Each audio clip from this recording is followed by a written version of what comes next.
எல்லாத்துக்கும் மேலே ஆரோக்கியமான உணவு முறைகள்.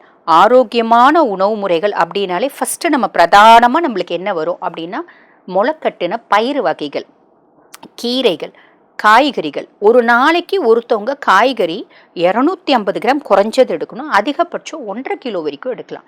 பழம் குறைஞ்சது 100 கிராம், அதிகபட்சம் 250 கிராம் எடுங்க. அதுக்கு எக்ஸஸாக தேவையில்லை. அப்போ நம்ம என்ன பண்ணலாம், இந்த மாதிரி நான்வெஜ் சாப்பிட்றவங்க இந்த எலும்பு சூப்பு இதெல்லாம் நம்ம எடுக்கிறோம். அதுக்கு மேலே வந்து ஆயிஸ்டர்ஸ் அப்படின்னு சொல்லுவாங்க, சிப்பி, இந்த மட்டன் இதெல்லாம் எடுக்கலாம். நான்வெஜ் சாப்பிடாதவங்க முளைக்கட்டின பயிறு வகைகள் எடுக்கலாம், பெரிஸ் எடுக்கலாம், ஃப்ரூட்ஸ், சீசனல் ஃப்ரூட்ஸ். என்ன சீசனில் என்ன ஃப்ரூட்ஸ் உங்களுக்கு கிடைக்குதோ, நம்ம நாட்டில் நம்ம வீட்டு பக்கத்தில் என்ன பழங்கள் கிடைக்குதோ அதை எடுங்க. இப்போ நிறைய பேருக்கு சந்தேகம் வரும், இப்போ மாம்பழம் சீசன் ஆச்சு, மாம்பழம் சாப்பிடலாமா? தாராளமாக சாப்பிடலாம். எனக்கு மாம்பழம் ரொம்ப பிடிக்குது அப்படின்னு 5 மாம்பழம் 6 மாம்பழம் எடுக்கிறதுன்றது வேண்டாம். மாம்பழம் அளவாக எடுக்கலாம். மாம்பழம் சாப்பிட்றீங்க அப்படின்னா கம்பல்சரி மாம்பழம் சாப்பிட்டு முடிச்ச பின்னாடி 1 கிளாஸ் வந்து பார்த்தீங்கன்னா பால் குடிச்சுக்கோங்க.